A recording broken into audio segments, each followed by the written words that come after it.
Hey everybody, back for another dose of economic reality. My name is JJ. This is Bull to the Bust. It is Tuesday, August 11th, 2020. I apologize to everyone. I didn't get a video out yesterday. A lot of news came out and a lot of contradictory information on the stimulus, on the executive orders. So we're going to try to sort through some of that today. A lot of the important news too. We're going to look at a market update. And metals took a big hit today. We warned about that. So I think most of you expected a pullback in metals. So let's get into the news. First of all, out of the Financial Times here, U.S. stocks fall after McConnell dents hope for stimulus. So a lot of what we're seeing now is a lot of talk from both sides.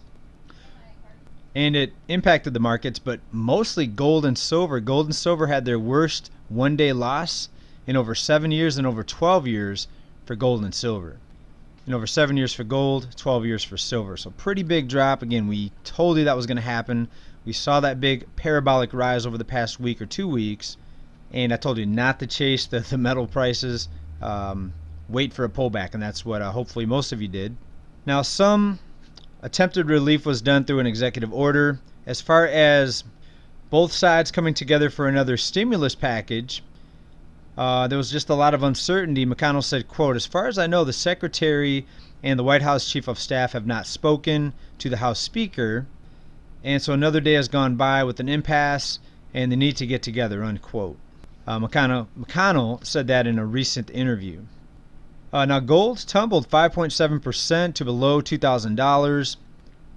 Silver had a big sell-off. It was a 15% drop down to $24.76 an ounce. That was the biggest one-day drop again since the financial crisis. Right, and again, if you watched our previous report where we talked about the silver price rising, you knew it was going to pull back. We're only right here about 99.7% of the time. We're working on the other 0.3%. So let's look at the markets here. Oil still holding above $41 a barrel. Gold, the big one, 1921, had reached up to $2,060 there approximately for a while. Silver, there we are, 24.86. And I'm still holding out before buying any more silver. You know, I do like to stack the coins, especially the 1 ounce increments, both the rounds and the bars. We've talked about that here plenty of time. Link down below if you'd like to get your hands on some metals. We do expect a bigger upside to metals, and I might dip back into some here since we did see this pullback. All right, some other big news here. This is out of Forbes. Mnuchin's out there saying the 400 weekly unemployment benefit is going to start in a week or two. So it could be coming very soon, maybe even before the end of August. We'll have to see. And what that is the supplemental unemployment benefit. So people had lost their extra $600 a week, and now it's dropped to $400 if in many states, if they hold up their end of the bargain. Now, it's interesting. We already have California governor out there, Governor Newsom, saying that California does not have the money to pay that $100. They want the Fed is going to pay for $300 of it, and they want California to pay for 1/4 of it, which is $100. And Newsom's out there saying we don't have the money. And we're looking at abc7.com right here. Now, it's pretty interesting. A lot of people are asking the question because not too long ago, a lot of people on that side were saying, well, we have unlimited money because we can give free health care to anyone that wants to come here, anyone in the world. So now we don't have money. So the piggy bank is empty, according to Newsom. No money in the piggy bank in California. And you just have to roll your eyes at all the different contradictions that we're hearing, you know, coming out of the quote-unquote leaders in these states and in this country. All right, also we've got some contradictions and mixed messages on the payroll tax cut, and this is out of Forbes. White House walks back permanent payroll tax cut amid Social Security concerns. So the concern is that with the tax cuts that fund Social Security and also Medicare, how are we going to fund those programs if we have payroll tax cuts? There's also a concern that the tax cut is not permanent, that the IRS is still going to come after that after the period of not collecting the taxes. So it's pretty much worthless if you just hold it off, and then the IRS is going to come back and try to get this money at a later time. But also, people are starting to ask the question, why should people take portions of their paycheck to fund these programs? when all kinds of other market propping, liquidity injections into the markets, endless corporate bailouts can be just put out there via monopoly funny money. But yet when it comes to programs for the people, they're saying we need to pay for it out of our paychecks. Pretty interesting the way the words are coming down out of this White House and out of the government here.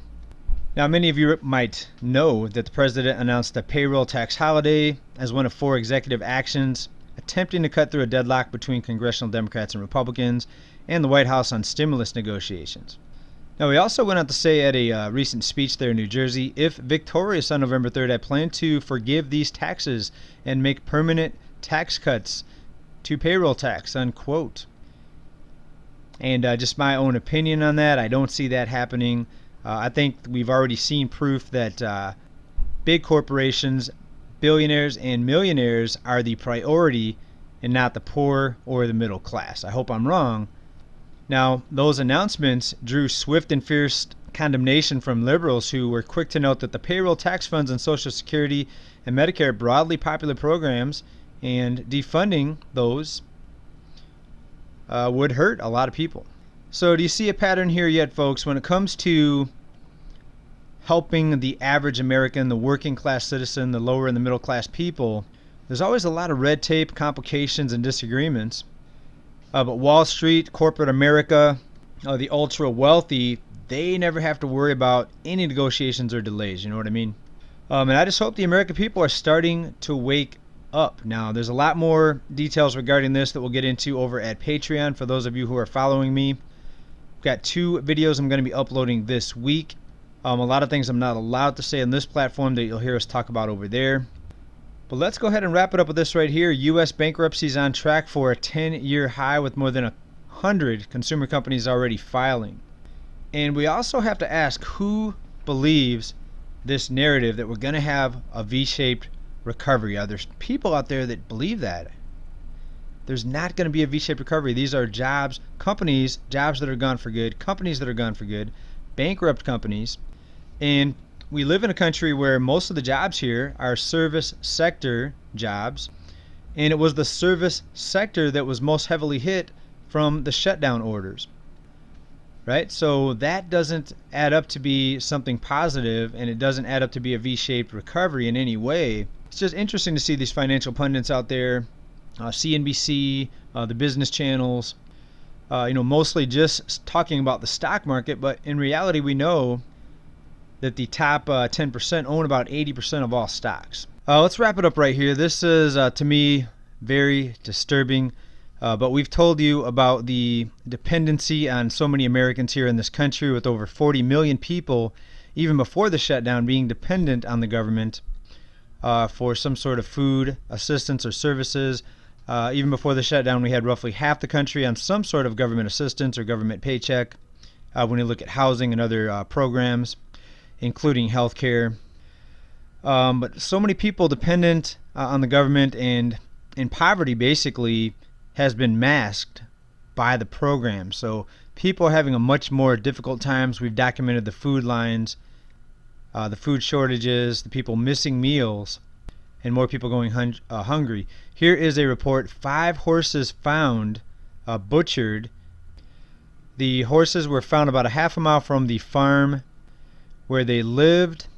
According to authorities, at least 3 of the horses were killed and butchered in a similar fashion, which leads them to believe that the animals were killed for their meat. So we're at a point in this country where stories like this are likely, sadly, going to be more and more common. So all we can say is prepare, try to store away some food.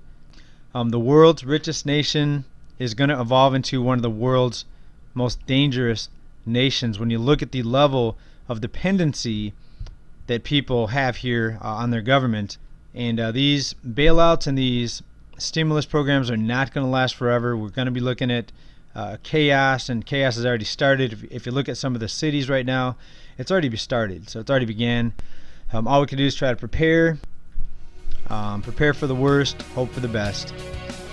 Ride the bull, prepare for the bear, everybody. Thanks for watching. Stay well.